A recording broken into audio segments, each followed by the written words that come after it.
West, le dossier du métro de Rennes, c'est une affaire atypique, un chantier hors norme. Nous avons souhaité relever ce défi. Et quand je dis nous, c'est vraiment à dessein, car c'était une aventure humaine avant tout, entre Def West et Ineo. Pour pouvoir répondre aux exigences de cette affaire, nous sommes constitués en mode projet, et nous allons vous présenter en quoi consistait la plateforme du métro. Le projet de la ligne B du métro de Rennes est un projet exceptionnel pour les équipes Def West et Ineo. C'est une deuxième ligne. Après la ligne existante qui est rentrée en service dans le début des années 2000, le nouveau tracé s'étend sur 13,8 km, traversant d'est en ouest la ville, qui dessert 15 stations, 3 parcs relais ainsi que le garage atelier, plus 2 interconnexions avec la ligne existante. Pour le lot SSI, les études et la construction, c'est 3 ans et demi de travail. Plus de 6 000 heures d'études, 4 500 heures d'encadrement, 25 000 heures de chantier et 300 jours de mise en service. Au niveau de l'architecture de détection incendie, on a 19 baies SSI de catégorie A et d'équipement d'alarme de type 1. Il y a une centrale sur chacun des sites.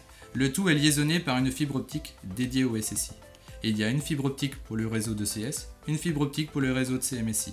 Pour des raisons techniques, nous allons mettre en place 2 faces avant déportées pour les parties ECS et CMSI afin de les superviser depuis le PCC ligne B qui sera situé au garage atelier de la ligne A existante.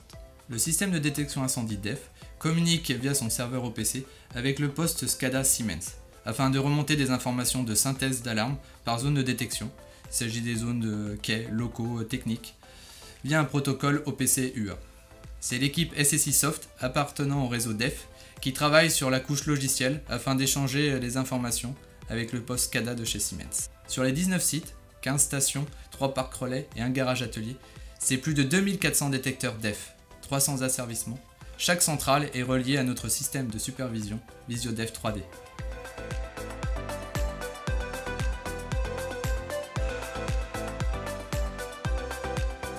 Pour répondre aux exigences du marché, nous avons aménagé une plateforme usine au sein de notre agence Ineo à Bru, dans le but d'y intégrer les équipements centraux mis en réseau, ainsi que l'architecture de détection et de mise en sécurité. Début 2017, nous avons rédigé les plans de contrôle afin de valider le fonctionnement, puis le 5 décembre 2017, nous avons réceptionné la plateforme avec la présence de Semcar, Keolis, Aegis et le coordinateur SSI. Début 2016, j'ai donc repris le flambeau du projet suite à notre notification sur ce marché. Depuis, j'accompagne Ineo sur le déroulement des études. Dans notre marché, il était exigé de mettre en place une plateforme usine.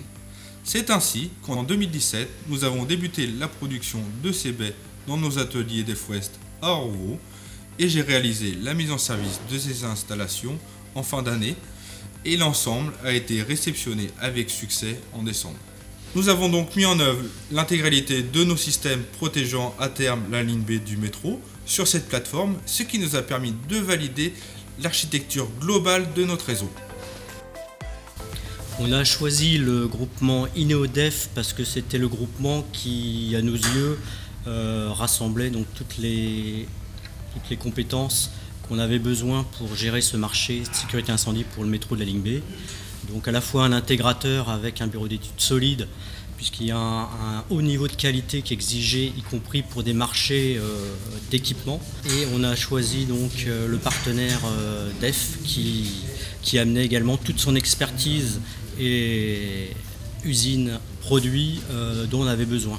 La plateforme mise en place par Ineo et DEF rassemblait donc l'ensemble des matériels de ce marché, donc à savoir donc les 19 baies SSI qui seront déployées sur l'ensemble des stations de l'agglomération, les équipements qui seront PCC, les unités d'acquisition, le TRE et autres serveurs.